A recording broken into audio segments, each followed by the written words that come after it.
Hi everyone, Jonathan here, and another interesting trailer has appeared, this time for a game called Warpath, about which I know absolutely nothing, to my shame, but it could be interesting just to do this as a straight reaction video, so I'll not cheat and have a look first. We'll just run it and see what I can spot.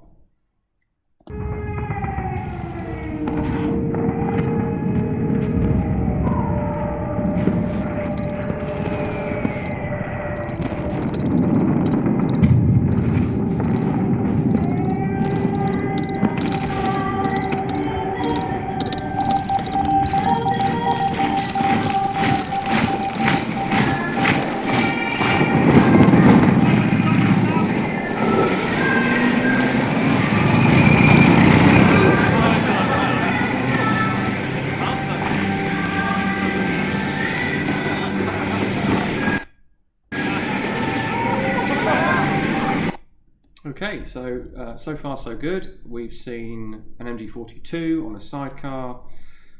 We've seen several MP40s, except that at least one of them we have a nice clear view of at 43 seconds is an MP38, which is nice.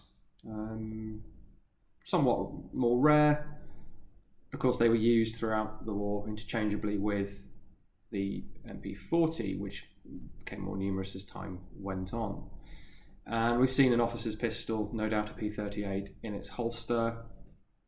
And we're just coming up on some enormous looking artillery pieces, which look like what we tend to call flak 88s for the 8.8 centimetre diameter bore caliber, if you like.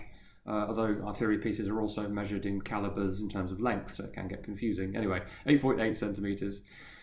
And, well, we'll get a better view in a moment, I imagine.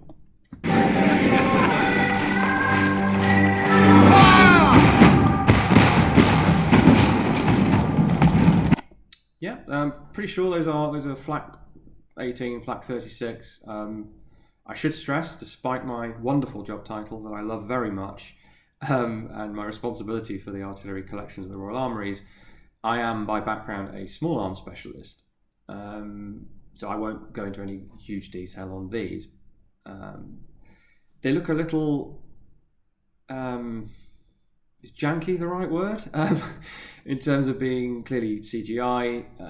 I don't see any detachments, crews manning them, and it's kind of a bit weird that the officer is just shouting fire and they all fire at once, but it's a video game.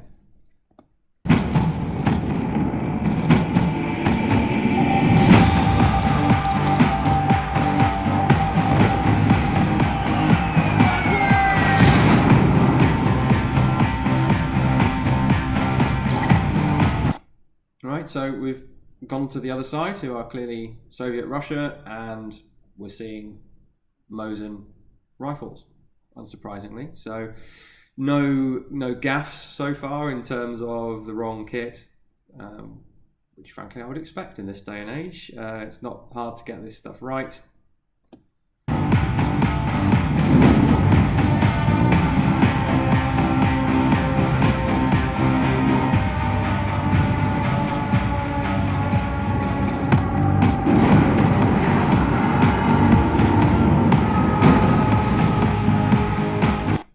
We've got a Russian artillery piece blown spectacularly up in the air and into bits that I'm afraid I didn't catch.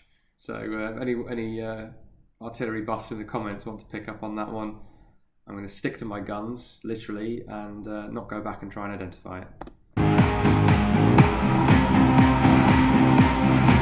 Oh, and as we were zooming out, we saw the M1910 Maxim on its wheeled mount, common sight in both World Wars, and weirdly enough, as I learned in 2014 when I wrote a report on the arms of the Crimea conflict, and then again recently when a contact advised me that these were still in use. These are still in use. So the water-cooled heavy machine gun 7.92 by 57 rifle caliber, but they were known as heavy machine guns in the World War period, are back in use, which is maybe a sobering thought when we're looking at a video game. But so a 100-plus-year-old design, and some of the guns must be at least 1920s vintage, and they're being used right now.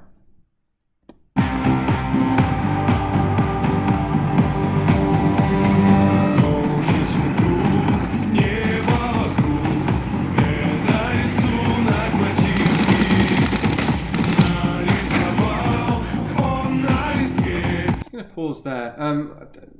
We probably shouldn't get into too much in the way of morbidity in this video, but I do want to comment, as we've seen a bit of graphic content, if you like. Well, whether you have or not, I don't know, but what I have just then. The depiction of what bullets do when they strike people is, well, it's been done in various ways in pop culture, of course. Squibs, people like Quentin Tarantino and some of the westerns even have gone into graphic detail with fountains of blood and gore and everything. And in video games, it serves a mechanical purpose, if you like, a game mechanic purpose of allowing you to see that you're hitting what you're aiming at. Now there are other game mechanic ways to do that, hit markers notably, that don't require you to see splashes of blood. And by all accounts of wartime and forensic science, and all of that isn't really what happens. Not with pistol caliber bullets from submachine guns like that. You might not be able to see that someone has been shot. And this is why in actual usage, one of the reasons soldiers will use a lot of bullets, because they don't know if they're hitting, or if they are hitting, they don't know what effect that's having on the enemy. So that was a bit of Hollywood-esque graphic violence that in a way isn't realistic. But thankfully I've never been in the position to see it for real. So.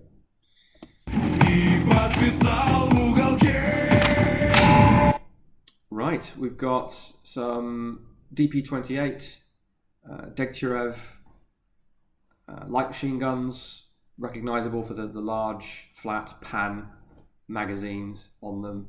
So this is the sort of Russian equivalent of the Bren gun, if you like. And so some more correct kit. Very good.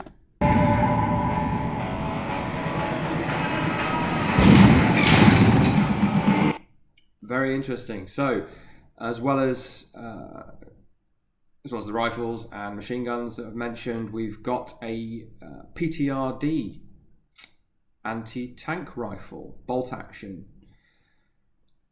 being fired at the frontal armour of a Tiger tank, which is optimistic to the point of absurdity.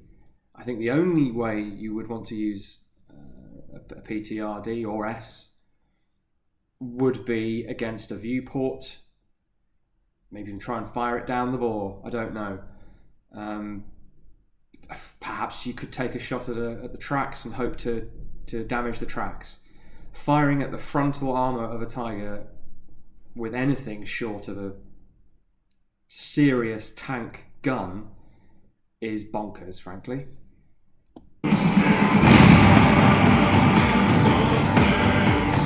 And that, I'm afraid, is what you get when you do that. Return fire from the Tiger has taken that chap out.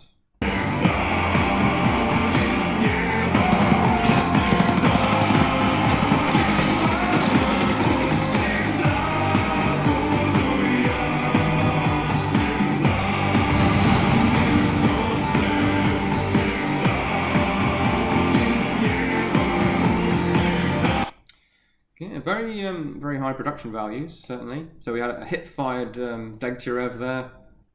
Why not? That did happen, and you would tend to grab one leg of a bipod as your foregrip if you were doing it in that sort of emergency situation.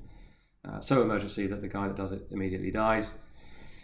Sadly, quite realistic. And then we see one of the multiple anti-tank grenade setups of the of the conflict thrown at the Tiger, and I'm not quite sure what effect it's had. We might find out. That we then see body armour. Now, I am not an armour expert. I'm not aware. I can't remember there being steel plate body armour like that used in the Second World War, but perhaps it was. The fact that it's in there suggests to me that I'm going to be proved wrong, and it was used. And there's a very arty shot into a bullet hole to show a photo of the chap's child by the look of it. So an interesting mixture of sort of gung-ho Hollywood-esque action and a bit of thoughtfulness, which is nice.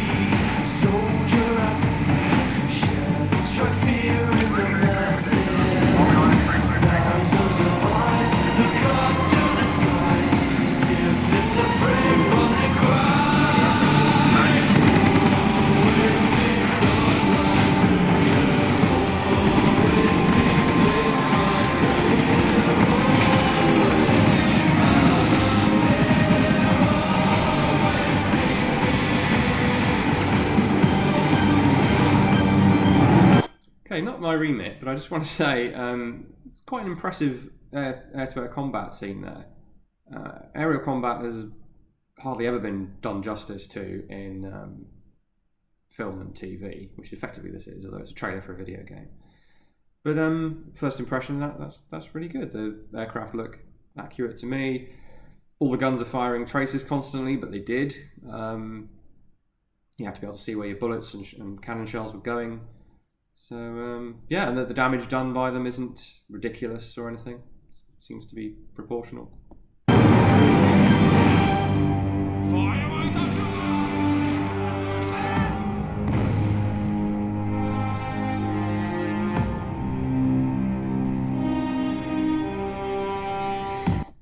So we've got, as well as some more MP38/40s, we've got Panzer Schreck anti-tank rocket launcher there. Pretty well depicted, I think. I'm not a military historian, but there seems to be a bit of slowly walking in open order toward the enemy going on there. Not that that didn't happen in the Second World War, and yeah, there isn't a great deal of cover, but they could probably be making better use of the tank as cover there.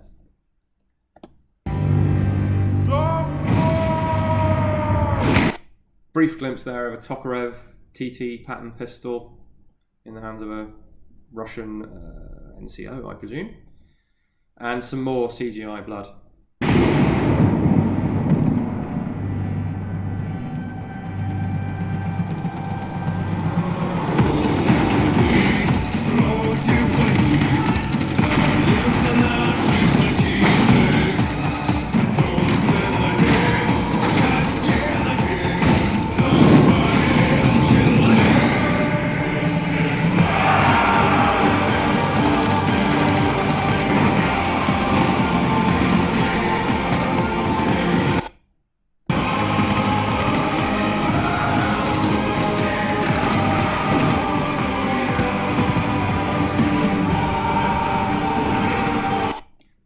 Melee going on here, close quarters combat between barbed wire and tank traps.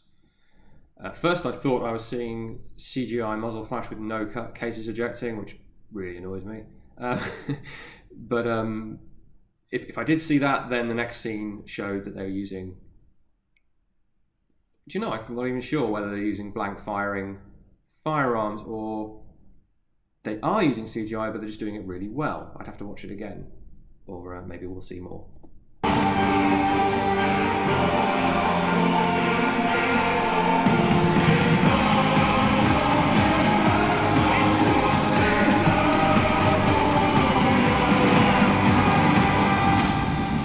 Yeah, that was CGI muzzle flash, but it was a real MP40, and we actually saw a stoppage. The gun stops working, and he tries to remedy it by operating the cocking handle to clear it, which is nice. We don't see that happen very often, except for the sort of dead man's click, when it does happen in films. But plausible, I guess, if the stoppage is, say, a round stuck in the chamber, and he's trying to clear it by operating the charging handle. There's no obvious stuck case or stuck round, so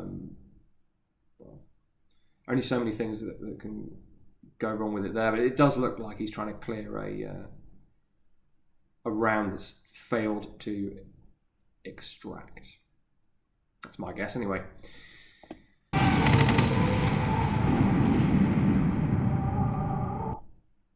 And just to follow up on the blank comment, so a lot of this is happening at very close quarters, where in this day and age, conventional blank firing movie guns are not always the sensible option, because the muzzle blast can hurt.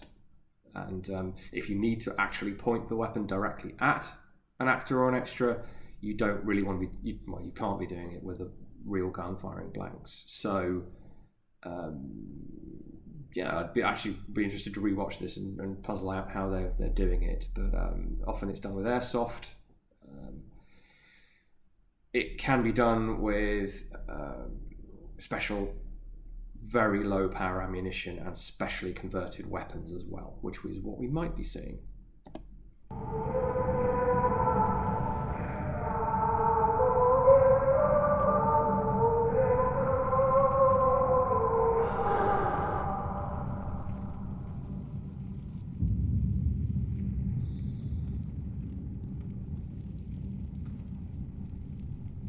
Okay, well, really impressive short film, effectively. A lot of money and effort's gone into it. It tells us absolutely nothing about the game, of course, so I'm going to have to go away and Google that. But I'm impressed.